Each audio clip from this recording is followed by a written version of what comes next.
ঘাতকৰ ৰূপত পত্নী আকৌ পৰকীয়া প্ৰেমৰ ভয়ংকৰ পৰিণতি পত্নীয়ে জীৱন ললে স্বামীৰ প্ৰেমিকৰ সহযোগত কৰিলে নিশংস কাণ্ড ঘটনাৰ পিছতে উত্তপ্ত পৰিস্থিতি বৰ্তমানে ৰঙিয়াৰ আৰক্ষীৰ জালত ঘাতকৰূপী পত্নী ৰাজ্যত পুনৰ আন এক শিহৰণকাৰী ঘটনা পৰকীয়া প্ৰেমৰ বাবেই নিশংস কাণ্ডৰ অভিযোগ স্থানীয় জনতাৰ নিজ স্বামীৰ লগতে পত্নীয়ে কৰিলে এই ভয়ংকৰ কাণ্ড এবাৰ ঘটনাৰ স্থান ৰঙিয়াৰ পিতাম্বৰ হাত বদলি পত্নী আৰু প্ৰেমিকে লগ লাগি স্বামীক প্ৰাণনাশ কৰাৰ অভিযোগ উত্থাপিত কৰিছে পৰিয়ালৰ লোকে আনহাতে এনে এক জঘন্য ঘটনা সংঘটিত কৰাৰ পিছতে উত্তপ্ত হৈ পৰে পৰিস্থিতি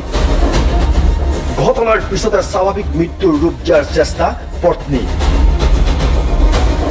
অভিযোগ অনুসৰি স্বামী বদৰ আলীৰ শৰীৰত আঘাতৰ চিন স্পষ্ট আছে বুলি সদৰি কৰিছে এই সকল লোকে আমার বড়টা মুখ ঢোকালা যে আমার বড়টা মারা গেছে বড়টা হচ্ছে পেশার উঠি মরা বলি কইছে আর আমি প্রথম আকো শোয়া নাই নাচলে গন্যা কথা তাছাই যেতে আই ফেলে চালো মারা যাবে তার গলত চিন লাগাল দেখা পালো গলত চিন দেখা পর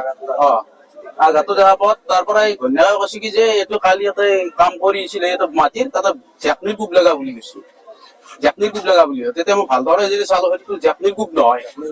জ্যাপনিৰ গুপটো গোটা ৰাউন্ড হৈ নাথাকে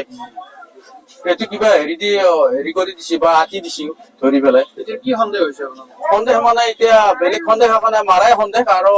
মায়াক পুতকৰ ওপৰত আমি কেছ কৰিম আৰু কেছ কৰিম বুলি নহয় আমি এইটো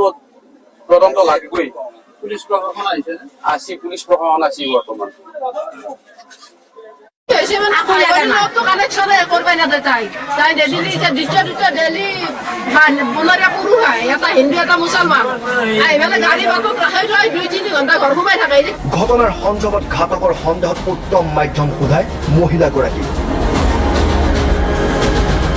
জানিব দিয়া অনুসৰি বিগত সময়টো অন্য বহু যুৱকৰ সৈতে আছিল অবৈধ সম্পৰ্ক আনহাতে গুৰুতৰ অভিযোগত ইতিমধ্যে আটক কৰিছে অভিযুক্ত মহিলাগৰাকী সমগ্ৰ বিষয় সন্দৰ্ভত ঘটনাৰ লগত জড়িত অন্য অপৰাধীসকলৰ ওপৰতো বিহিত ব্যৱস্থা গ্ৰহণ কৰিবলৈ দাবী জনাই স্থানীয় লোকে